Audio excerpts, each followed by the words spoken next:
Okay, good evening student. तो last class में हमने differences between fertiliser and manure पढ़ लिया था। और जहां तक मेरे को पता है आप लोगों को सबको को समझ आ गया होगा कि फर्टिलाइजर और मैन्योर क्या है। मैन्योर जो है मैन्योर जो है ऑर्गेनिक सब्सटेंस है और फर्टिलाइजर है इनऑर्गेनिक सब्सटेंस। मैन्योर जो है वो खेत में बनता है, फर्टिलाइजर जो है वो फैक्ट्री में बनता है।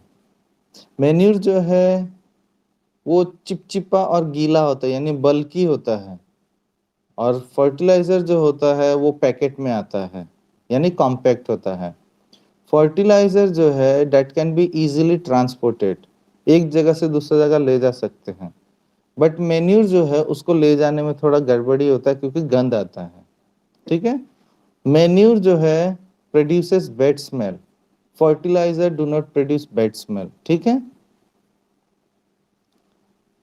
और फिर स्टोरेज के लिए मैन्यूर को स्टोर करने के लिए बहुत ज्यादा जगह चाहिए, यानी it is not easy to store. But fertiliser जो होता है वो तो पैकेट में आता है, पैकेट को कहीं पे भी रख दो स्टोर हो जाएगा। ठीक है,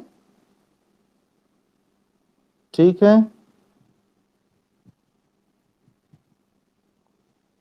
ओके, नेक्स्ट आता है इरिगेशन।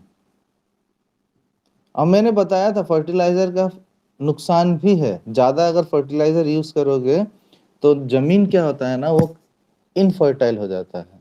और इनफर्टाइल होने की वजह से उसमें फिर क्रॉप अच्छी तरीके से ग्रो नहीं कर पाएगा। ज्यादा फर्टिलाइजर डालने से क्या होता है कि बारिश वारिश आया तो वो बहते हुए पानी के साथ मिक्सअप होकर बहते हुए जाकर नदी में मिक्सअप हो सकता है। और नदी में मिक्सअप हो गया तो वहां पे एल्गी, ठीक है, एल्गी या फिर दूसरा दूसरा ऑर्गेनिज्म वहां पे ग्रो कर सकता है। और ग्रो करने से क्या होगा ना, पानी के नीचे जो भी ऑर्गेनिज्म है वो सारा मरने लगेगा, क्योंकि वो पूरा ऊपर को कवर कर देता है। जैसे कि आप लोग ने देखा होगा ठहरा हुआ पानी में आपने देखा होगा ग्रीन ग्रीन पूरा फैल जाता है। देखा है कभी? पूरा एल्गी बैठ जाता है पूरा पानी के ऊपर। तो वैसा केस में क्या होता है ना, नीचे में जो भी मछली होगा या पेड़ पौधा होगा वो लोग सांस नहीं ले पाएगा, सनलाइट नहीं मिलेगा, तो वो लोग भी मर जाएगा। तो इसीलिए ज्यादा फर्टिलाइजर हमें यूज नहीं करना चाहिए। ठीक है, ओके, लिमिटेड अमाउंट में करोगे तो फायदा रहेगा। Page number 7, irrigation. तो याद रखना हमारा इंडिया जो है मोस्ट ऑफ द फार्मर, ठीक है, ज्यादातर फार्मर जो है इंतजार करता है पानी के लिए बारिश का। That means most of the farmer depend on rain for their irrigation. बारिश का इंतजार करता है, और बारिश अगर नहीं आया तो उन लोगों का पूरा लॉस हो जाता है। देखा होगा, आप लोग ने सुना होगा कि खेती अच्छा नहीं होने की वजह से फार्मर ने सुसाइड कर लिया। सुना है कभी न्यूज में ऐसा? वो लोग लोन लेता है ना खेती करने के लिए, तो लोन अगर नहीं चुका पाएगा तो फिर आदमी लोग उल्टा फुल्टा बोलेगा, और आदमी मर जाएगा तो लोन किससे लेगा। इस वजह से उन लोग they prefer to die better than to return money. और रिटर्न कहाँ से करेगा, पैसा ही नहीं है। ठीक है, सो यहाँ पे all living being need water to live. Water is important for proper growth and development of flower, fruits and seeds of plant. हर चीज के लिए पानी चाहिए, इंसान के लिए चाहिए, जानवर के लिए चाहिए, हर किसी के लिए चाहिए। इवन प्लांट्स जो है उसको फ्रूट्स के लिए, लीव्स के लिए, हर एक चीज के लिए उसको पानी चाहिए होता है। Water is absorb by the plant roots. पानी जो है, प्लांट जो है पानी को एब्जॉर्ब करता है जमीन से रूट के मदद से। रूट में ना पतला पतला धागा टाइप का सब्सटेंस होता है जिसको हम लोग बोलते हैं रूट हेयर्स। वो रूट हेयर्स जो है ना पानी को एब्जॉर्ब करने में हेल्प करता है। Along with water, minerals and fertilizer are also absorbed. So water के साथ साथ मिनरल्स, जमीन में जो मिनरल्स है, याद है मैंने बताया था ना, नाइट्रोजन एटमॉस्फेयर से एब्जॉर्ब करता है कौन? एटमॉस्फेयर से नाइट्रोजन कौन एब्जॉर्ब करता है? कौन सा बैक्टीरिया?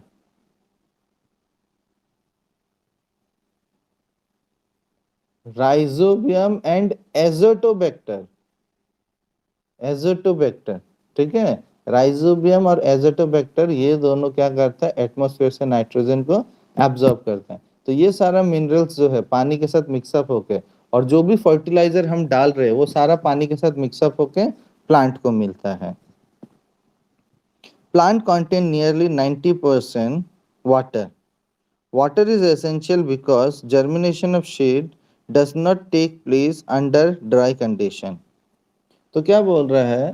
प्लांट के लिए पानी बहुत जरूरी है। प्लांट में 90% वाटर होता है, और जब हम लगाते हैं ना, सूखा जगह में सीड्स कभी भी नहीं होगा, तो उस चीज को पानी देना जरूरी होता है। तो इरिगेशन करना जरूरी है। बिना पानी का वो सीड्स जो है ना ग्रो नहीं करेगा। फॉर एग्जाम्पल, आप लोग ने कभी देखा होगा कि अगर आपका मम्मी जो है किसी बर्तन में चना भिगा दिया और 2 दिन भूल गया उसको निकालना, आप देखोगे चना में ना पेड़ निकलने लगता है।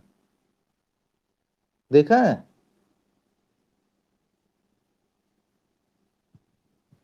तो ऐसा होता, वो पानी में डाल के रखा है ना, चना को भिगा के रखा था, तो जब हमने उसको नहीं निकाला तो उसको कंटिन्यूअसली पानी मिला तो वो ग्रो करने लगा, यानी उसको फेवरेबल कंडीशन मिला तो वो ग्रो करने लगा, और ग्रो करके उसका सैपलिन सब निकल गया। ठीक है,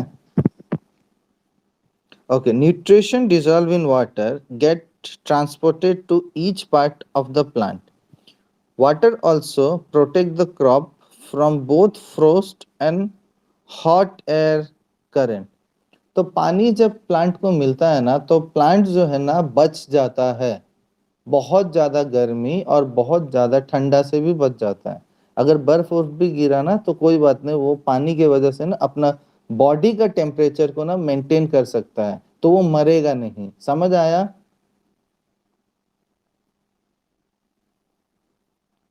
To maintain the moisture of the soil for healthy crop growth, field have to be watered regularly. ऐसा नहीं कि अच्छा प्लांट अगर ग्रो करना है तो ऐसा नहीं कि आज पानी डाला और जिंदगी भर डालने का जरूरत नहीं है। ऐसा होने से तो फिर प्लांट मर जाएगा। ठीक है, और ऐसा भी नहीं कि एक ही बार में पूरा 1 बाल्टी पानी एक प्लांट को दे दिया और उसको बोल दिया कि ठीक है आज मैंने दे दिया, 1 हफ्ता तक पानी नहीं दूंगा। ऐसा होने से तो प्लांट मर जाएगा। आपको कोई आज एकदम पेट भर के खाना खिला दे और बोलेगा कि अब तुमको 1 हफ्ता तक खाना नहीं मिलेगा, क्या हम लोगों के लिए मुश्किल नहीं होगा? तो सेम वे प्लांट को भी पानी जो है ना रेगुलर इंटरवल में देना चाहिए। एक ही बार में नहीं देना है, थोड़ा थोड़ा करके बार बार देना। बार बार मतलब एक दिन में, मैंने बताया था ना कब पानी देना चाहिए। बेस्ट समय क्या होता है पानी देने का? शाम को या तो फिर सुबह को। तो ज्यादा बेस्ट होता है शाम को, क्योंकि शाम को जब आप पानी दोगे, शाम को जब पानी दोगे तो क्या होगा, वो सारा पानी जमीन के नीचे जाने लगेगा, क्योंकि सूरज नहीं होता है। और सुबह को जब आप पानी दोगे तो वो जमीन के नीचे तो कुछ अमाउंट ऑफ पानी जाएगा, बट कुछ अमाउंट ऑफ पानी जो है ना सन के वजह से ना इवापोरेट हो जाएगा, तो देर इज अ लॉस हो जाएगा, there will be a loss. समझ आया? तो इसीलिए सबसे बेस्ट तरीका होता है, समय होता है पानी देने का शाम को, बेटर है। सुबह को भी दे सकते हो लेकिन सूरज निकलने से पहले। ठीक है, ठीक है। दोपहर को तो बिल्कुल भी नहीं देना चाहिए, क्योंकि उस समय बहुत ज्यादा लॉस होगा पानी का।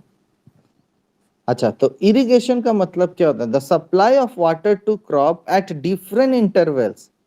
ठीक है, डिफरेंट इंटरवल्स मतलब बार बार अलग अलग समय पे पानी देना, दैट इज कॉल्ड इरिगेशन। यानी डिफरेंट इंटरवल का मतलब हुआ कि डिफरेंट टाइम, एक ही बात है, कोई प्रॉब्लम नहीं है। The supply of water to crop at regular interval या फिर डिफरेंट इंटरवल, ठीक है, इज कॉल्ड इरिगेशन। अलग अलग समय में, मतलब रेगुलरली देना जरूरी है। ठीक है, उसको हम लोग इरिगेशन बोलते हैं। The time and frequency of irrigation varies from crop to crop, soil to soil and season to season. तो क्या बोल रहा है, पानी देने का, ठीक है, किसी भी प्लांट को पानी देने का कब देना चाहिए, कैसे देना चाहिए, कितना देना चाहिए, ये सारा चीज डिपेंड करता है मौसम के ऊपर। ये देखो लिखा हुआ है, क्रॉप टू क्रॉप डिपेंड करता है। यानी किसी प्लांट को पानी ज्यादा चाहिए होता है, किसी को कम चाहिए होता है, उस हिसाब से इरिगेशन करो। दूसरा, सॉइल टू सॉइल। कोई सॉइल जो होता है बहुत ज्यादा सूखा होता है, तो डेफिनेटली अगर सॉइल सूखा है तो उसको पानी ज्यादा चाहिए होगा। समझ आ रहा है? तो उस हिसाब से देखना है। Then season to season, season to season भी होता है। कोई कोई प्लांट जिस सीजन में ग्रो करता है, कितना अमाउंट ऑफ पानी चाहिए, जैसे कि जो बारिश के सीजन में ग्रो करता है उनको पानी देने का जरूरत ही नहीं है, इरिगेट करने का जरूरत ही नहीं है जनरली, क्योंकि सारा तो सारा बारिश से ही भर जाएगा ना। समझ आया? और अगर बारिश नहीं आता है then you have to irrigate, अगर बारिश नहीं आता then you have to irrigate, ठीक है। तो डिपेंड करता है season to season also. Summer में हम लोगों को पानी ज्यादा देना पड़ता है, समर में इरिगेशन ज्यादा करना पड़ता है क्योंकि इवापोरेट ज्यादा हो जाता है। विंटर में कम करना पड़ता है क्योंकि विंटर में ज्यादा इवापोरेट नहीं होता है, और रेनी सीजन में तो इरिगेशन करने का चांसेस कम हो जाता है बहुत। तो in summer the frequency of watering is higher. Why is it so? क्यों होता है? क्योंकि इवापोरेटर है। Could it be due to the increase rate of evaporation of water from the soil and the leaves? हाँ, तो leaves से और जमीन से इवापोरेट हो जाता है सूरज के वजह से। आप लोग ने पढ़ा होगा ट्रांसपीरेशन बोलकर, एक टर्म था ट्रांसपीरेशन। इसमें क्या होता था कि जब कभी भी फोटोसिंथेसिस के समय में जब प्लांट अपना खाना बनाता है तो कार्बोहाइड्रेट, वाटर और ऑक्सीजन रिलीज करता है। ये वाटर जो है वेपर के फॉर्म में रिलीज करता है, ठीक है। तो प्लांट मतलब वाटर को रिलीज करता है during the time of photosynthesis leaves के मदद से, ठीक है। तो अगर ज्यादा इवापोरेट हो रहा है तो डेफिनेटली पानी कम हो जाएगा जमीन में। ज्यादा धूप होगा, ज्यादा फोटोसिंथेसिस होगा, ज्यादा फोटोसिंथेसिस होगा तो डेफिनेटली प्लांट में जो पानी का जो मात्रा था वो कम होने लगेगा, कि इवापोरेट भी ज्यादा होगा। जब पानी ज्यादा इवापोरेट होगा तो हमको बार बार पानी देते रहना होगा। समझ आया नहीं आया? So I am very careful this year about watering the plant. Last summer many plants dried up and died. तो ये बुझो बोल रहा है, ठीक है, कि अब हम मतलब मैं पानी डालने में बहुत ध्यान रखूंगा। पिछले साल मेरा बहुत सारा प्लांट जो है समर में, गर्मी में सूख के मर गया था, ठीक है। अब नेक्स्ट आता है sources of irrigation. Sources of irrigation मतलब इरिगेशन आप कहाँ कहाँ से कर सकता है, मतलब पानी कहाँ कहाँ से डाल सकता है।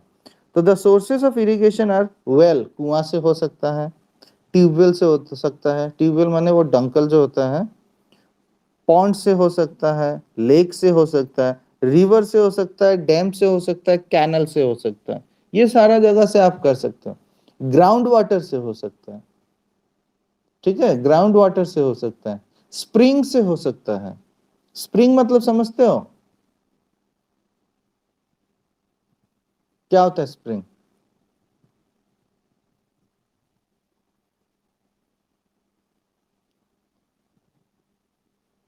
अरे लड़का, वो स्प्रिंकलर होता है।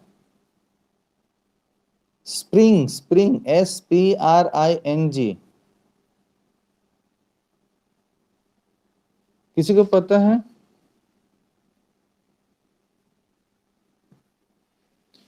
स्प्रिंग का मतलब होता है झरना। झरना से भी पानी दिया जा सकता है। जरूरी नहीं ना, मैंने बोला ना कि बुक में जितना है जरूरी नहीं है कि सिर्फ उतना ही हो, उससे अलावा भी हो सकता है।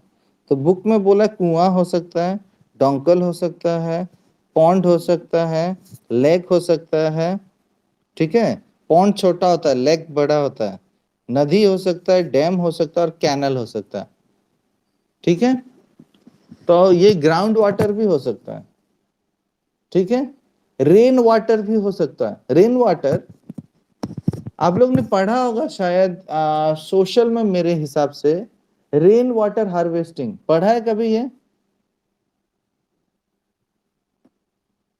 Rain water harvesting. तो रेन वाटर हार्वेस्टिंग क्या होता है कि जब बारिश आता है ना, तो जो एक्सेसिव पानी होता है उस चीज को जमा करके हम लोग कोई जगह में रख देंगे, मे बी तालाब खोद कर रख देंगे या तो फिर बड़ा बड़ा ड्रम में रख देंगे। तो जब पानी का जरूरत पड़ेगा हम लोग उसमें से भी इरिगेशन कर सकते हैं। सो बारिश की मदद से भी, that means rain water harvesting करके भी हम कर सकते हैं, ग्राउंड वाटर से भी कर सकते हैं, स्प्रिंग से भी कर सकते हैं, बहुत सारा चीज से कर सकते हैं। क्लियर है? ओके अब यहाँ पे पेज नंबर 8 में traditional method of irrigation. Traditional method तो कैसे होता है, मैंने इसका सारा नोट्स दिया हुआ था आप लोगों को, पता नहीं आप लोग ने पढ़ा है कि नहीं। The water available in wells, lakes and canals is lifted up by different method in different region for taking it to the field. Cattle or human labor is used in this method. So these methods are cheaper but less efficient. Less efficient मतलब ये बहुत time लग जाता है। The various traditional ways are, तो देखो आप लोग देख सकते हो पहला वाला जो है दैट इज कॉल्ड मोत। उसमें क्या हुआ कि ये रस्सी को तालाब में ऐसा करके लटकाया हुआ है, बाल्टी को नीचे छोड़ देता है। तो छोड़ देने से क्या होगा, वो नीचे जाएगा, पानी भरेगा और वहां पे ना गाय होगा, तो गाय को भगाएगा, तो गाय उठेगा, दूर जाएगा, तो ये अपने आप बाल्टी जो है या घड़ा जो है वो ऊपर आ जाएगा। तो इससे मेहनत कम होगा कि नहीं?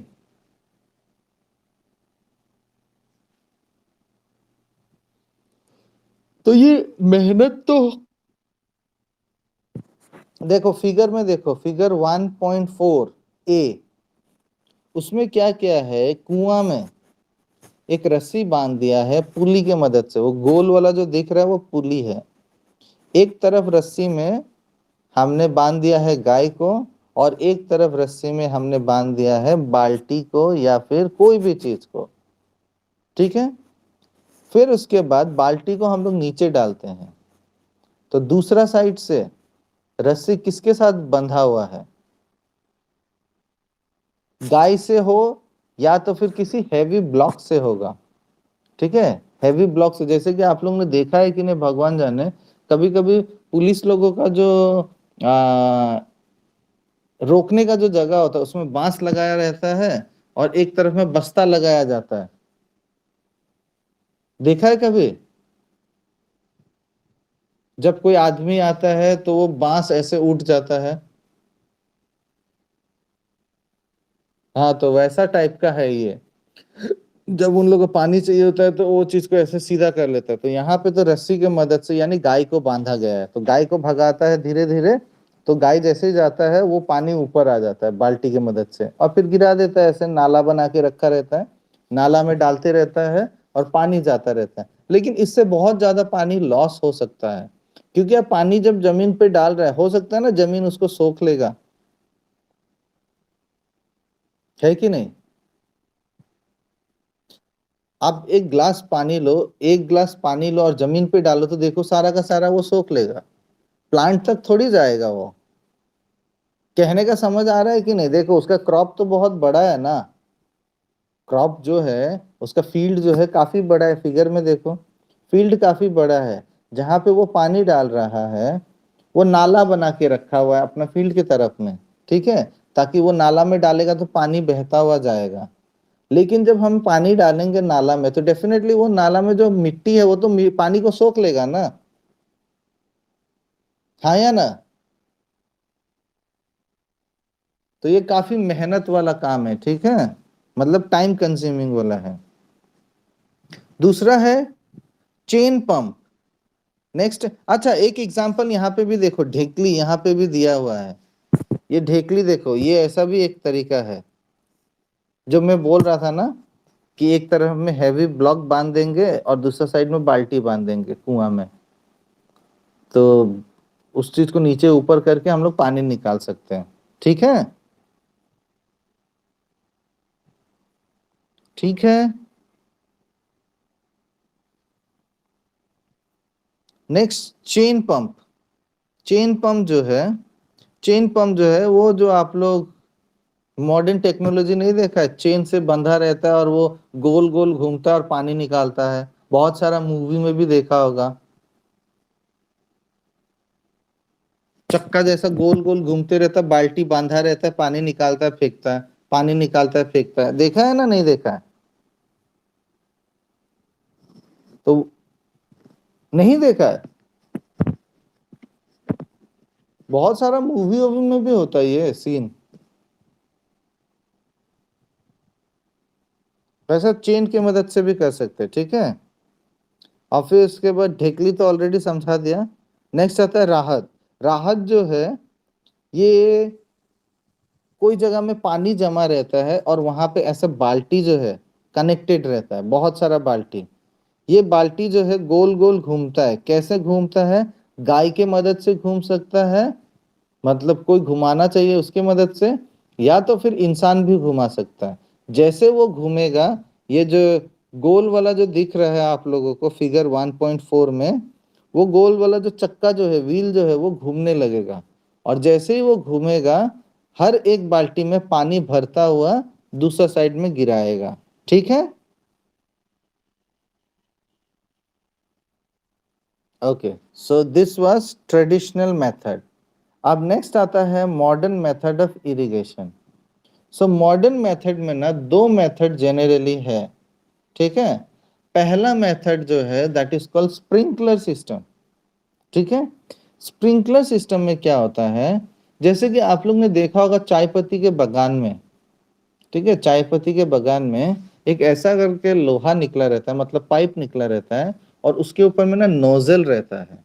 वो नोजल मतलब घूमता है, ठीक है, और उसमें ना छेद रहता है। जैसे ही पानी हाई स्पीड में वो पाइप से ट्रांसफर करते हैं ना, वो नोजल जो है ना घूमने लगता है ऐसे ऐसे करके। और जब ये घूमता है ना, पानी हर जगह में ऐसे स्प्रेड करता है, देखा है कभी ऐसा? तो ये चाय बागान में हो सकता है या कहीं पे भी हो सकता है, आपके घर के आसपास भी हो सकता है, कोई प्रॉब्लम नहीं है, ठीक है। तो इस तरीका का है। अगर चक दे इंडिया देखा होगा तो लास्ट सीन में ऐसा दिखाता है, मैच होने से पहले पानी से पूरा भिगाया जाता है ग्राउंड को, देखा है? च, हाँ, तो उसमें ऐसा किया जाता है, तो वो स्प्रिंकलर सिस्टम है। तो स्प्रिंकलर सिस्टम जो है उसमें क्या होता है, एक पाइप होता है, पाइप में एक नोजल होता है, नोजल में बहुत सारा होल रहता है, और जैसे ही पानी हाई प्रेशर से पंप के साथ फिट रहता है वो, तो पंप से जैसे ही ऑन करते हैं, उधर से पानी हाई स्पीड में आता है, ये पाइप से होते हुए नोजल में जाता है। जब नोजल में जाता है ये रोटेट करता है, वो लूज होता है। तो जैसे ही पानी हाई स्पीड में आता है, वो इधर उधर घूमने लगता है, गोल गोल घूमने लगता है, और पानी हर जगह में स्प्रेड होता है। तो ये एक तरीका हो गया पानी देने का, ये मॉडर्न टेक्नोलॉजी है। अब जा जाके देने का जरूरत नहीं, आपने अपना पेरेंट्स को देखा होगा कि पानी देने के लिए बाल्टी में पानी लेके मग से पानी डालता है, जा जाके मेहनत होता है कि नहीं? सो ये सब ट्रेडिशनल। हाँ हाँ, नोजल माने जैसे कि नोस बोलता है ना, नोस, तो वैसे ही टाइप का उसके ऊपर का नाक जैसा है, मतलब नोजल। जैसे कि आप लोग देखा है गैस का बर्नर, देखा है बर्नर? गैस स्टोव जो है, सिलेंडर जो है आप लोगों का, उसमें जो जहां से आग निकलता है, वहां पे देखा है नोजल? उसको देखा है कि नहीं? हाँ, गोल करके जो होता है, तो वो ऐसा टाइप का होता है नोजल, वैसा टाइप का, वैसा नहीं, वैसा टाइप का। वो पूरी तरीके से कवर रहता है, बट छेद छेद छेद छेद रहता है, ठीक है। तो पानी जब उसमें जोर से पास करते हैं तो वो सब जगह में स्प्रेड करता है, ठीक है, ठीक है। दूसरा तरीका जो है, ये सब मॉडर्न टेक्नोलॉजी है, हाँ। इसमें क्या है कि प्लांट के सामने जा जाके पानी देने का जरूरत नहीं, पाइप ऑन कर दिया, मतलब पानी ऑन कर दिया, वो अपने आप घूम घूम के पूरा सब जगह में देते रहेगा, ठीक है। अच्छा, नेक्स्ट आता है ड्रिप सिस्टम। ये सब ना इम्पोर्टेंट है, हाँ, मॉडर्न मेथड ऑफ इरिगेशन ये इम्पोर्टेंट है। सो ड्रिप इरिगेशन, ड्रिप का मतलब होता है ड्रॉप, ठीक है, ड्रॉप ड्रॉप करके इरिगेशन करना यानी पानी देना। जैसे कि बहुत सारा प्लांट को लगा दिया गया है लाइन से, हाँ, आप लोग देख सकते हैं यहाँ फिगर में बहुत सारा प्लांट को लगाया गया है, फिगर 1.5b। यहाँ पे पाइप लिया गया है और जितना भी प्लांट्स है हर प्लांट्स के यहाँ पे ना एक पाइप लगा दिया गया है और उस पाइप से ना डायरेक्टली रूट्स में पानी जाता है ड्रॉप बाय ड्रॉप। स्पीड में जाने से तो वो तो पूरा प्लांट को उखाड़ देगा ना। हाई स्पीड में अगर हम पानी अगर किसी प्लांट को दे तो प्लांट टूट जाएगा कि नहीं। तो यहाँ पे क्या करता है ना, रूट से, रूट में जो प्लांट का जो रूट्स होता है वहां पे पाइप कनेक्टेड रहता है हर एक प्लांट में, और वहां पे पाइप से ना बूंद बूंद करके पानी निकलता है रूट्स पे। तो ऐसे निकलने से क्या होता है ना, प्लांट्स को भी मौका मिलता है अच्छी तरीका से पानी को एब्जॉर्ब करने का। बहुत ज्यादा पानी दे दोगे, बहुत ज्यादा पानी दे दोगे तो कुछ अमाउंट ऑफ पानी जो है प्लांट लेगा, कुछ अमाउंट ऑफ पानी जो है फिर से जमीन के नीचे चला जाएगा। होगा कि नहीं ऐसा।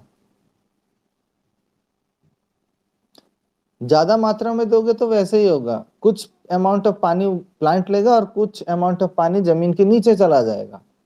जैसे कि आपको अगर बहुत ज्यादा खाना दे दिया तो सारा खाना आप खा पाएगा। कुछ खाना आप खाएगा, कुछ खाना कोई और खाएगा, वैसा हाल हो जाएगा, ठीक है। तो सेम वे अगर हम पानी जो है थोड़ा सा दे, मतलब धीरे धीरे दे, ड्रॉप बाय ड्रॉप दे, तो डेफिनेटली वो आसानी से पानी ले सकेगा, है ना। ओके, तो दोनों सिस्टम समझ आए, स्प्रिंकलर सिस्टम और ड्रिप इरिगेशन। तो मैं एक बार दोबारा से रीड कर रहा हूं, लेकिन अगर कोई आपसे पूछे कि दोनों में से फायदा कौन सा है तो क्या बोलोगे। दोनों में से फायदा कौन सा है।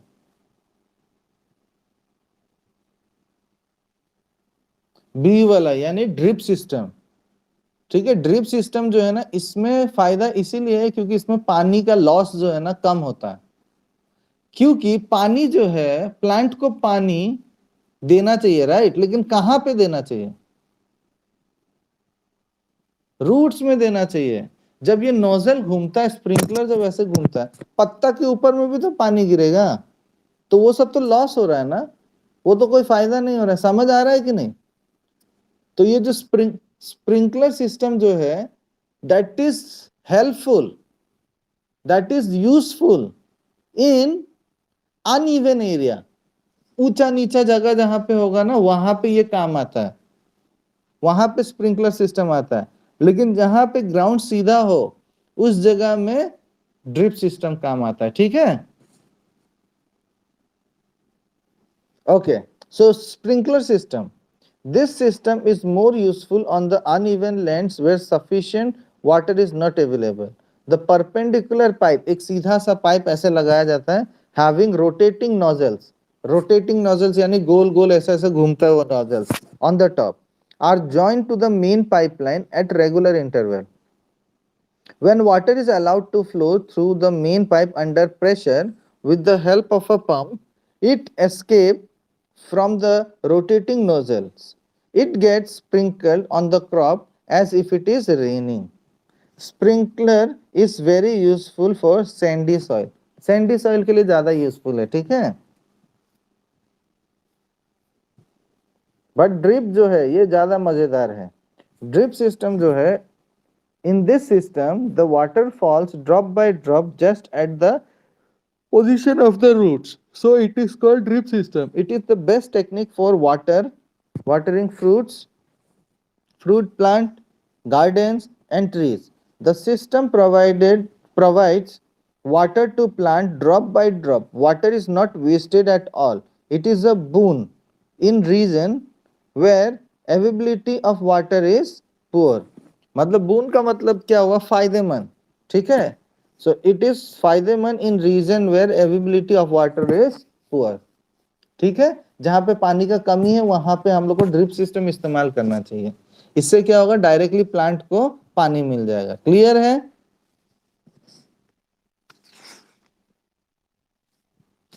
ओके, नेक्स्ट टॉपिक आता है आपका, नेक्स्ट टॉपिक आता है प्रोटेक्शन फ्रॉम वीड्स।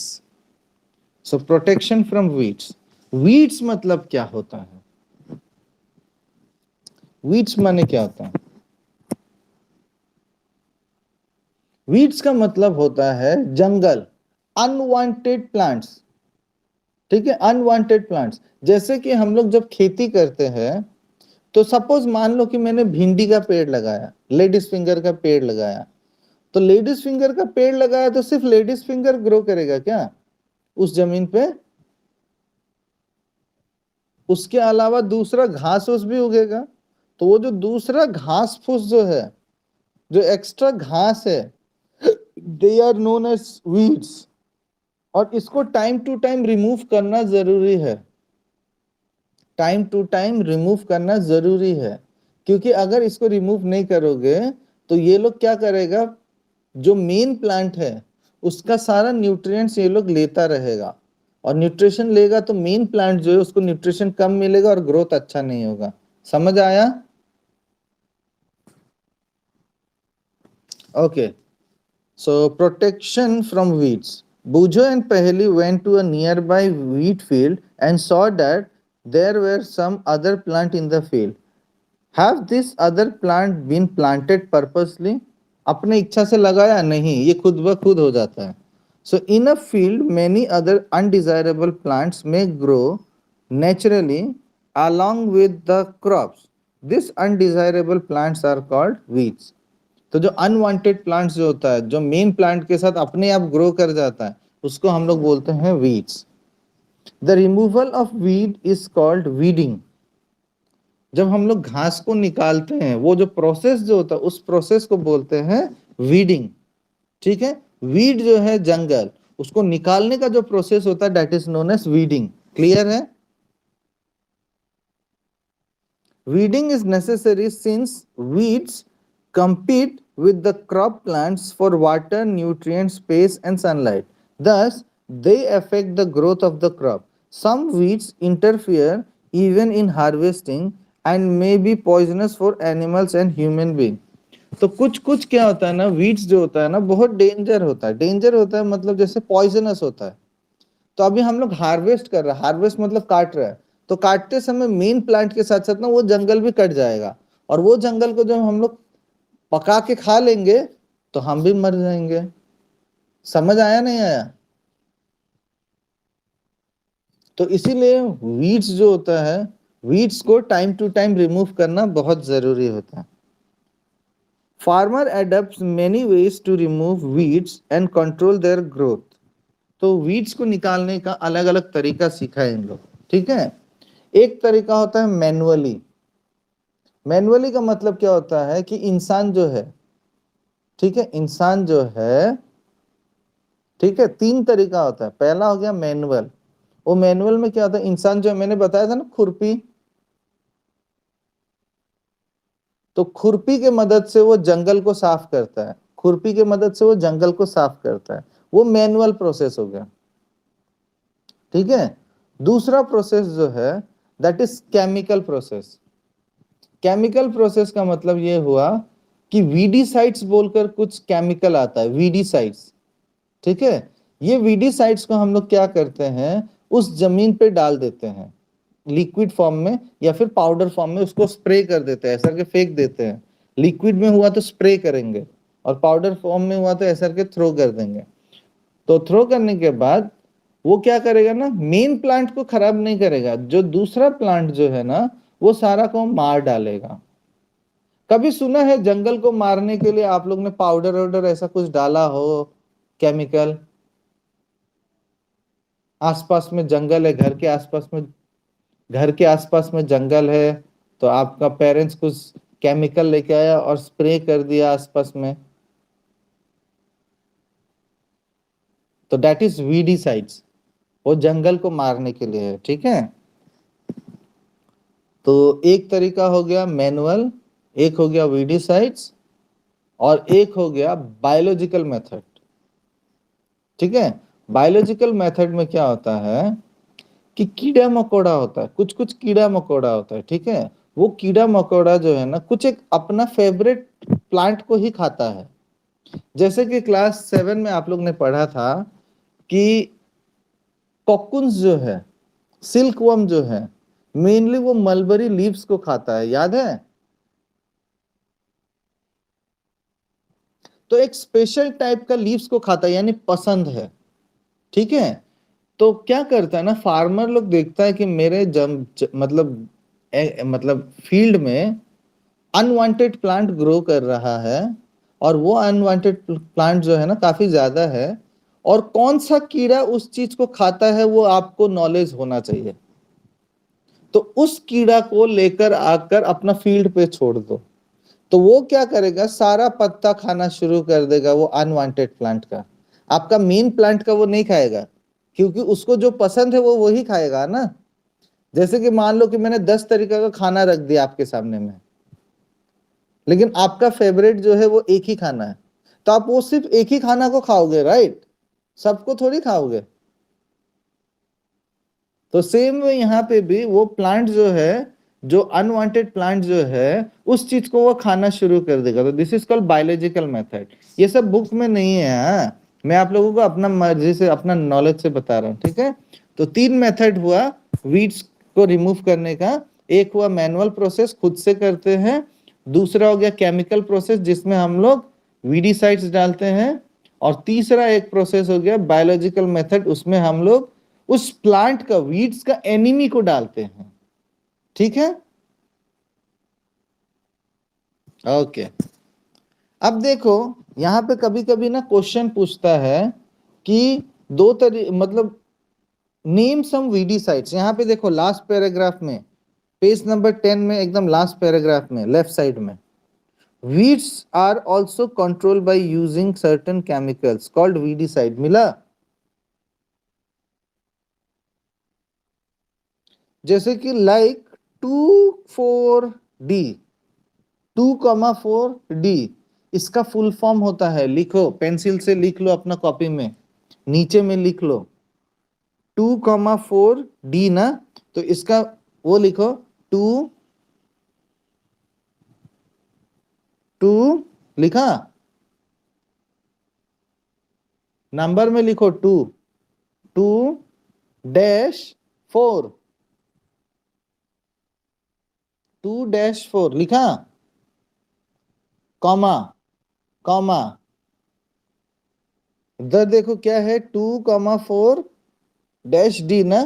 तो इसका मतलब होता है 2,4 डाइक्लोरो, लिखो डाइक्लोरो, DI, हाँ बता रहा हूं, DICLORPHENOXY एसिड, एसिड अलग से, एसिड ACID। फिर से रिपीट कर रहा हूं, 2-4 comma dichloro, dichlorophenoxic acetic acid, DICHCHLORPHENOXY acid. ठीक है, तो ये एक हो गया वीड्स। दूसरा, दो दो एग्जाम्पल पूछता है, तो एक तो बुक में दिया हुआ है, दूसरा तो दिया ही नहीं है। तो दूसरा लिखो मेटाक्लोर, मेटाक्लोर, METACHLOR, METACHLOR, मेटाक्लोर। ये एक अलग है, ठीक है, ये भी मतलब वीडीसाइड से। एक और लिखो बुटाक्लोर, बुटाक्लोर, BUTACHLOR, बुटाक्लोर, BUTACHLOR, बुटाक्लोर। हो गया?